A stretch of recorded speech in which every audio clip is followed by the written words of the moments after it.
4-1, en casa, con el delantero estrella recuperado por decreto presidencial. 4-1, y lo peor para Estados Unidos no fue el marcador en sí. Lo peor fue lo que Rudy García dejó dicho con su alineación antes de que sonara el pitido inicial. Porque el técnico belga no sacó a Romelu Lukaku desde el principio, tampoco a Jeremy Doku, y Kevin De Bruyne no pisó el césped en ningún momento de la noche, ni un minuto. García miró al equipo que había obtenido un favor sin precedentes en la historia moderna de un mundial y decidió que podía con ellos usando la mitad de su ataque. Y tuvo razón, completamente razón.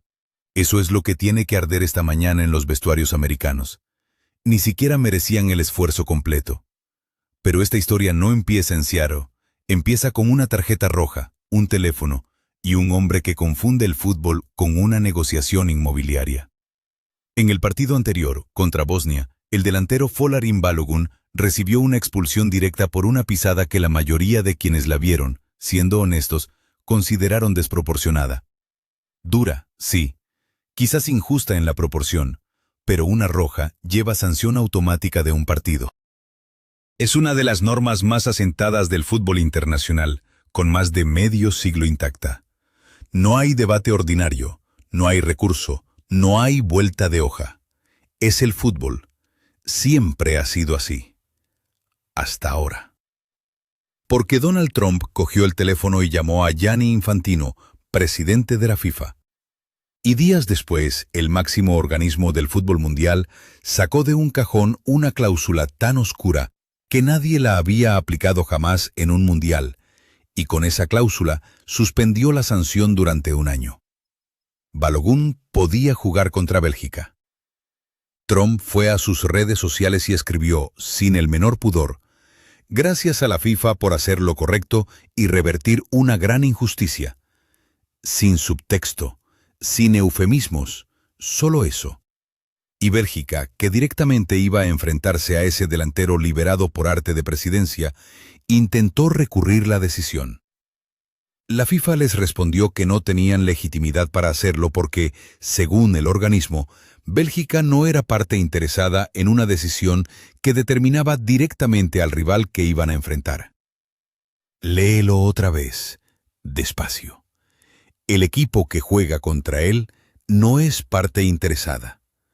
No hay manera de escribir eso sin que suene a lo que es. La UEFA dijo públicamente que aquello cruzaba una línea roja.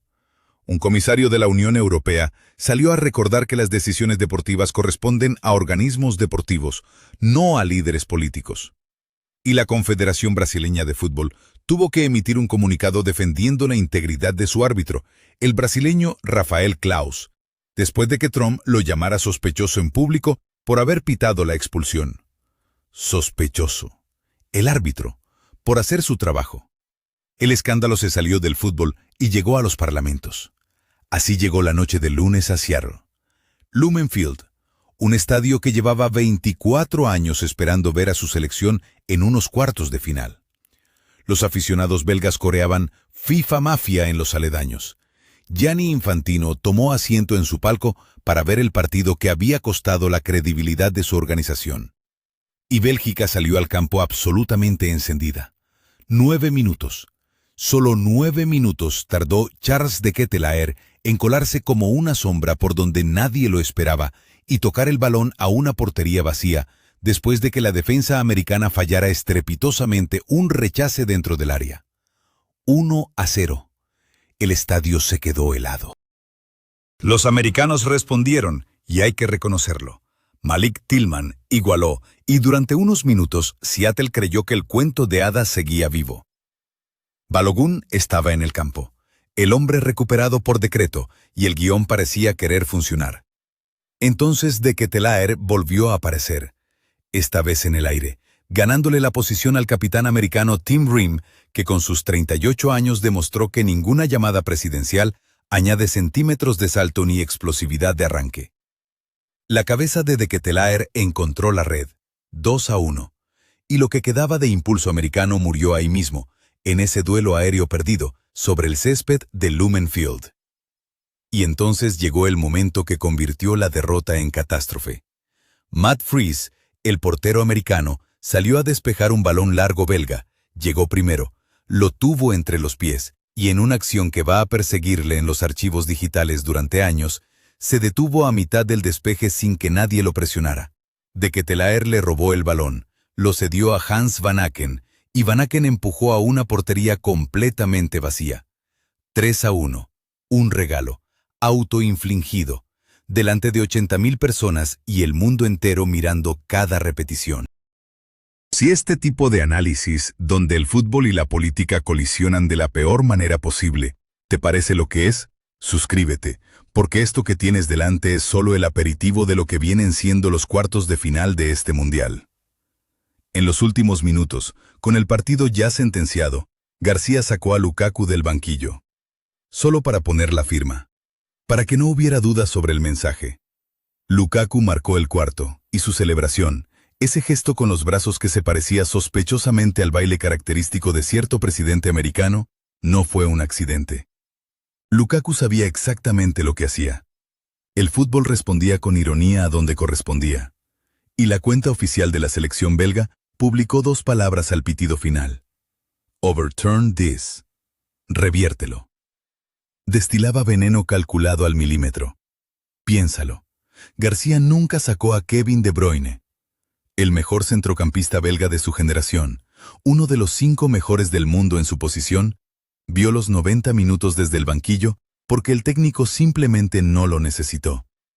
Derrotó al equipo que había reescrito el reglamento internacional a su favor con una convocatoria que ni siquiera era su primer 11. El mensaje en esa alineación era tan alto como el marcador. Pero aquí está el detalle más demoledor de toda esta historia. El que la mayoría pasa por alto al quedarse solo con la narrativa de la justicia poética. Toda esa energía política, todas esas llamadas y cláusulas y polémicas y comunicados se gastaron en recuperar a un delantero para un equipo cuyo verdadero problema era la defensa, no el ataque. La saga americana llevaba meses cediendo goles, tapada por rivales en la fase de grupos que no tuvieron la calidad ni el ritmo para explotarla. Bélgica sí los tuvo.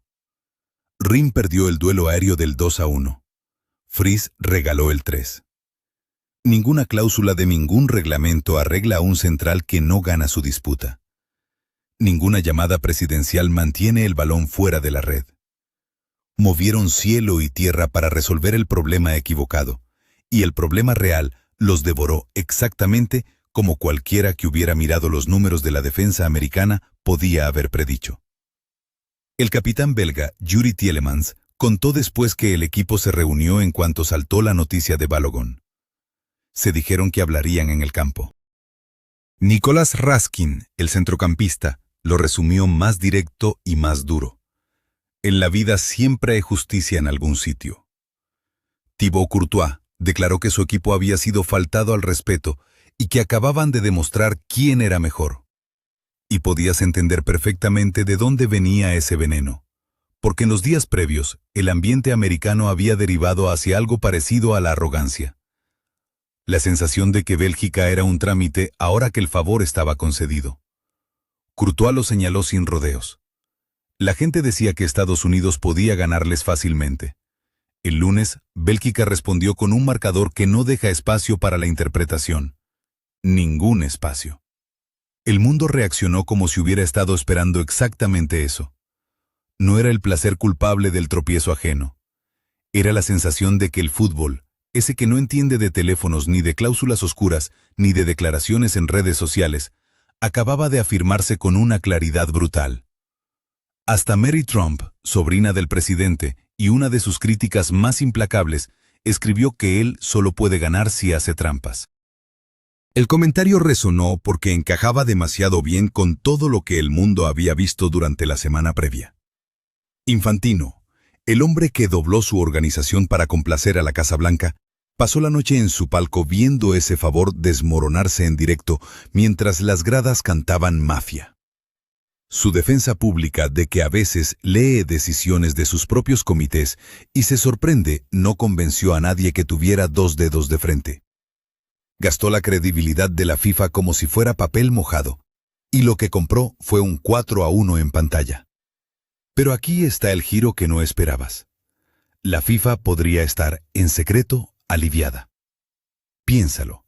Si Estados Unidos hubiera seguido avanzando, cada victoria hubiera cargado con un asterisco permanente.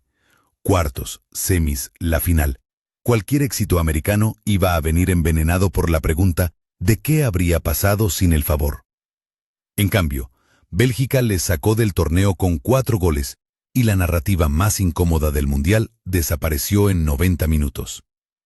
Los 3 países anfitriones, Estados Unidos, México y Canadá, eliminados todos en 16avos de final.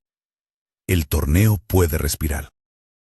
Y la ironía máxima es que el resultado que humilló a los americanos es el mismo que le da a Infantino un poco de oxígeno. Así de mal salió esto. Hasta los que manipularon la escalera se alegran de que el equipo se cayera de ella. Los jugadores americanos salieron del campo llorando. Una temporada de ilusión genuina, de una selección que había generado expectativa real en casa, terminó de la peor manera posible delante de su propia afición. Eso merece un momento de respeto, porque la inmensa mayoría de esos futbolistas no hicieron ninguna llamada.